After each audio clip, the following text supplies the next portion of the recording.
Greetings, dear friends. I hope this message finds you in the best of spirits wherever you are. I've taken many a journey with some of you who are watching this over the course of my own life of about 25 or 30 years of public service in the space of public speaking. I have visited many people all across the globe, from the very heights of corporate governance to the very depths of human degradation. I've had the privilege of doing foot washing ceremonies with the Maasai tribe in Kenya. By the same token, I've had the privilege of sharing the stage with presidents on grandiose platforms in very august settings. This is not a brag on me as much as it is an upliftment of you. I started as a young immigrant who came to America with $9 in my pocket and a desperate desire to reach the levels of success I'd read about. During this journey of volunteering and speaking and participating and capitalizing, I've heard many stories of people who started on the wrong side of the track but accomplished great things. We are in a very uncomfortable season in our lives when the only messages seem to be by the harbingers of misery, by the messengers of deprivation. These are people who want to bring into our lives the doom and gloom and the constancy of the lack of opportunity and the lack of ability to climb out of where we are and accomplish some great and insurmountable things. I remember when I first landed in the United States, my accent was an issue, my enunciation was a problem, my diction was suspect, my vocabulary was challenged. During those early days, one of the best messages I got, which is the message I want to give you, is challenge every assumption you've ever held dear. If culture is your only formula, tradition becomes your only strategy. How then can you get past these motifs and these moods that are presented out there saying you are behind the eight ball, you started on the wrong side of the track, and as a result of that, there is no hope for you, there is no future for you? Some of you listening to this or watching this are people who are asking yourself, is there hope for me today? You may be standing in front of that mirror saying, mirror, mirror on the wall, do I have a prayer at all? And not getting the resolution or the renewal that tells you you have to renew that word by simply saying, mirror, mirror on the wall, here I am, what's my call? When you look out of a window, do you see a window of despair? Or do you see opportunity? Do you see a blame frame which convicts you of yesterday? Or do you see an aim frame which comforts you about tomorrow?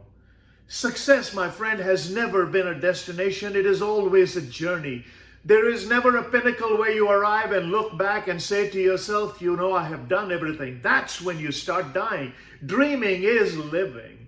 Dreaming is asking yourself about the next thing you want to accomplish, about the next thing you want to do, about the next thing you want to accept, and the next thing you want to participate in. Some years ago, I heard a story about people who go to the country of Switzerland with one goal in mind, to climb one of the mountains that are presented to them. They are small mountains, they are medium mountains, and they are big mountains. And each of these mountains has an excursion time attributed to it.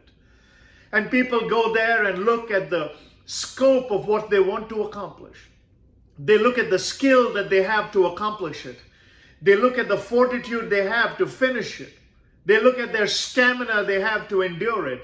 And then decide if they want to tackle a small mountain, a medium mountain, or a large mountain.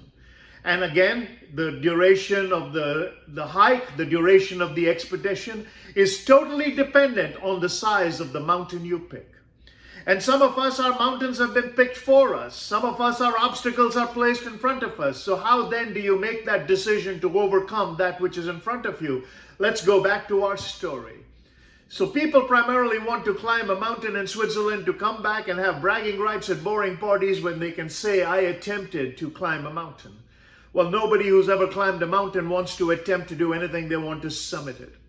But every one of these expeditions that are offered, whether they're medium range, small range, or long range, whether they're small, medium, or big in terms of the mountain that the visitor wants to accomplish, has a halfway house.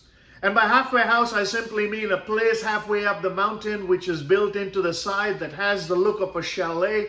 It provides you some kind of comfort. It gives you some kind of respite. There, during the arduous climb, whether you took the small one, the medium one, or the large one, you can break halfway up your journey and pause for rest. You can have a cup of hot cocoa and look at the grandiose scenery around you, the majesty that is Switzerland that I've had the privilege of seeing with these eyes myself. And during that time of respite and relaxation, when you are taken away from your goals, some of these people take that cup of coffee or cocoa and walk up to the mountain to watch the rest of the mountains by the window. And in doing so, their goals suddenly seem halfway reached. They look at themselves and say, I have already done more than most people in my neighborhood. I've already accomplished most people in my demographic. I've already done more than most people in my zip code. I've already accomplished more than most people in my family. Even if I stopped right here and went back and told my family that I went halfway up a mountain, they would say, oh wow, because they never got out of the city. And when they come to that point where they decide that they have already done more than other people, the feeling of satisfaction begins to descend, which is the first killer of insurmountable obstacles. The first death knell that comes for people is that feeling of satisfaction that I have already done more than most. And during that decision, these people who are in that halfway house up the side of the mountain do something strange. They tell the rest of their colleagues on whose expedition team they were. They tell the guide who was leading them, you go on ahead, we'll catch you on the way down. And they settle down to relax, happy that they made the decision that halfway up the mountain, they felt accomplished.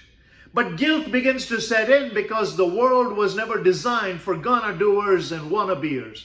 The world was never going to accomplish anything on Hesitation Hill, and the world has never made any promise on it's not fair, if only and also.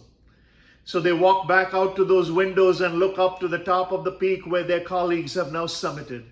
And guilt now begins to replace that satisfaction. And the thought of, if only I had gone ahead, I would have been there with them. My friends, do not live a life of regret. Do not live a life of, I'm done more than most. Do not ever arrive at Checkpoint Charlie with that feeling of halfway accomplishment. Always believe that the God of the universe with his divine manifested glory designed you for accomplishment, engineered you for success, and endowed you with the seeds of greatness. Until next time, happy dreaming and happy climbing.